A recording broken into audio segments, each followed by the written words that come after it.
دوبارہ دیکھ لیا جائے گا. لیکن زیادہ چانس یہ کہ یہ اجازت دینے کا مطلب یہ ہے کہ ملٹری کورٹس کے فیصلے اپ ہولڈ ہوں گے. اچھا اس میں فرق کیا پڑے گا یا فائدہ یا نقصان کیا ہوگا؟ فائدہ یہ ہوگا کہ ان 85 لوگوں میں سے بھی اچھا بھائی وہ جو بے گناہ ثابت ہو کے گھروں میں جانے والا میرا خیال میں بہت ریئر کوئی چانس ہو سکتا ہے. وہ پہلے ہو گیا جو ہونا تھا، کیونکہ اس وقت بھی ٹرائل کا ایک بڑا مرحلہ مکمل ہو چکا تھا، اسی لیے بہت سے لوگوں کو گھروں کو جانے کا موقع مل گیا تھا. 20+ میں لوگ تھے وہ. اب یہ 85 لوگ جو ہیں یہ وہ ہیں جنہیں کچھ نہ کچھ سزائیں ضرور ہوئی ہوں گی. تو تقریباً 1.5 سال کا عرصہ تو 9 مئی کو گزر چکا ہے.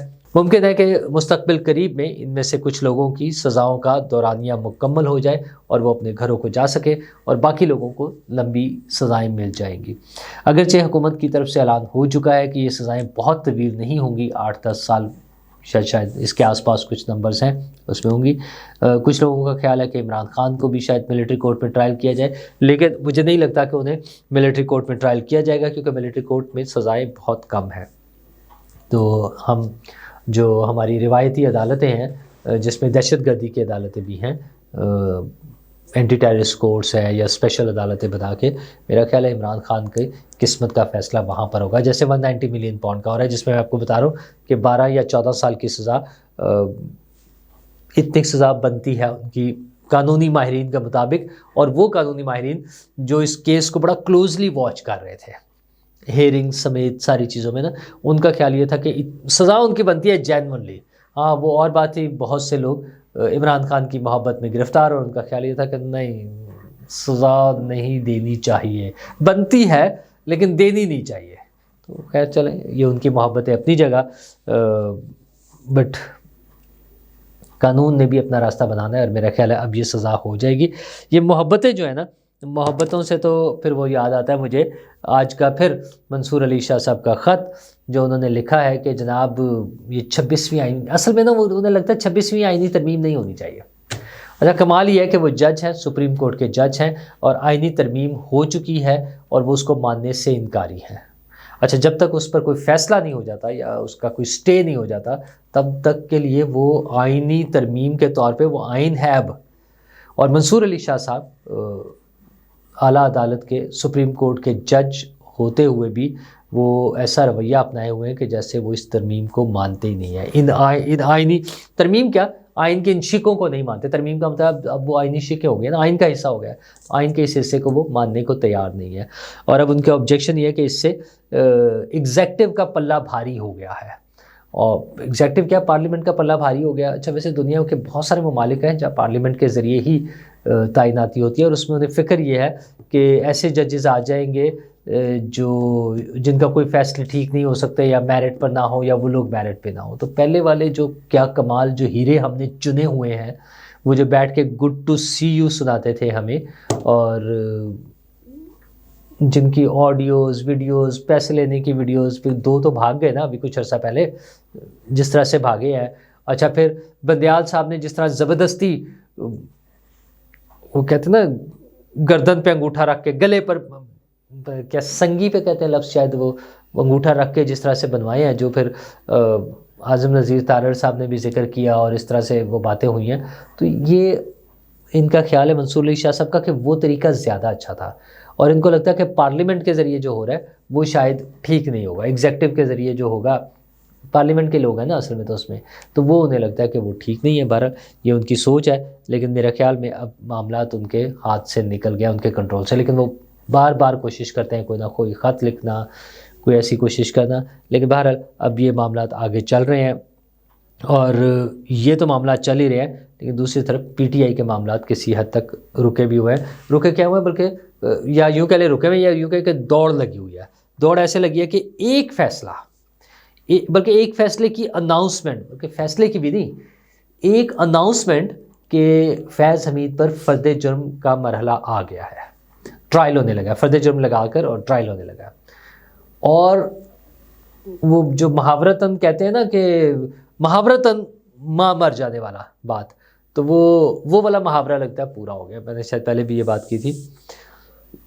صف ماتم بچھی ہوئی ہے، رنگ اڑے ہوئے ہیں، آواز نہیں، بس جناب وہ کر لیں مذاکرات. آپ ہمارے بھائی ہیں، شبلی فراز صاحب پارلیمنٹ میں کھڑے ہو کے کہہ رہے ہیں ہم ایک ہے، آپ ہماری بات سنیں. یہ وہ لوگ ہیں جو رؤف حسن صاحب ہوں یا یہ سب لوگ جتنے بھی تھے عمران خان صاحب کی پارٹی کے لوگ، کہتے تھے کون وزیر اعظم، کون پیپلز پارٹی، کون نون لیگ، بس آرمی چیف ہم سے بات کرے تو بات کریں گے، اور اب ترلے منتوں پر اترے ہوئے کہ بات کر لیں۔ اسد کیسر صاحب ویسے تو کہہ رہے ہیں کہ ہم کوئی بات نہیں کر رہے، مذاکرات نہیں کر رہے۔ وہ بھائی مذاکرات آپ سے کر کون رہا ہے؟ اچھا ابھی تو یہ رونا دھونا ڈالیں گے، آپ دیکھیے گا کوئی کہیں ایک جگہ تو انہوں نے رکنا نہیں ہے۔ ہاں ہم نے کرنے تھے، ہم نے نہیں کرنے تھے، ہم کرنا چاہ رہے تھے، وہ نہیں کرنا چاہ رہے تھے، وہ کرنا چاہ رہے تھے، ہم نہیں کرنا چاہ رہے تھے، یہ رنگ بازی، یہ ڈرامے بازی، یہ چلتی رہیں گی۔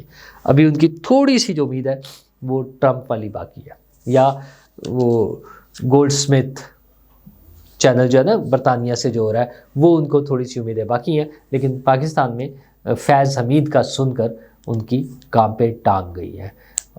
سمجھ گئے نا آپ، ٹانگیں کانپنا کو، وہ پی ٹی آئی والوں کی کانپیں ٹانگ گئی ہیں، کیونکہ فیض حمید کا فیصلہ اکیلے فیض حمید کے لیے نہیں ہوگا، وہ عمران خان صاحب اور ان کی پارٹی کے بہت سارے بڑے بڑے اس میں رگڑے جائیں گے۔ اور ویسے تو سیدھی سی بات ہے، اگر کچھ لوگ بغاوت میں ملوث ہیں، اگر کچھ لوگ پاکستان میں بدامنی کرانے کا منصوبے بنا کر یہ کام کر چکے ہیں، تو پھر ان کو قانون کا سامنا کرنا چاہیے۔ انتشار پھیلانے سے، نفرت پھیلانے سے وہ باز نہیں آ رہے ہیں۔ آج بھی علی امین گڈا پور کا بیان جو تھا کہ ویسے تو ایک طرف سے وہ ادھر کر رہے ہوتے ہیں نا، پاک فوج زندہ باد، ہماری فوج ہے، یہ ہماری ہے، پاکستان ہمارا ہے، اس طرح کے ڈرامے بازیاں بھی ہیں۔ دوسری طرف وہ کہہ رہے ہیں کہ انہیں خدشہ ہے کہ جو لاپتہ لوگ ہیں وہ انہیں پولیس نے یا حکومت نے شہید کر دیا ہے، وہ شہید ہو چکے ہیں۔ اچھا جی، وہ 278 والے صاحب تو ویسے ہی اب خاموش ہے، کھوسا صاحب، لطیف کھوسا صاحب، لیکن گڈا پور صاحب اور باقی لوگ اب 12 لاشوں پر آ گئے ہیں۔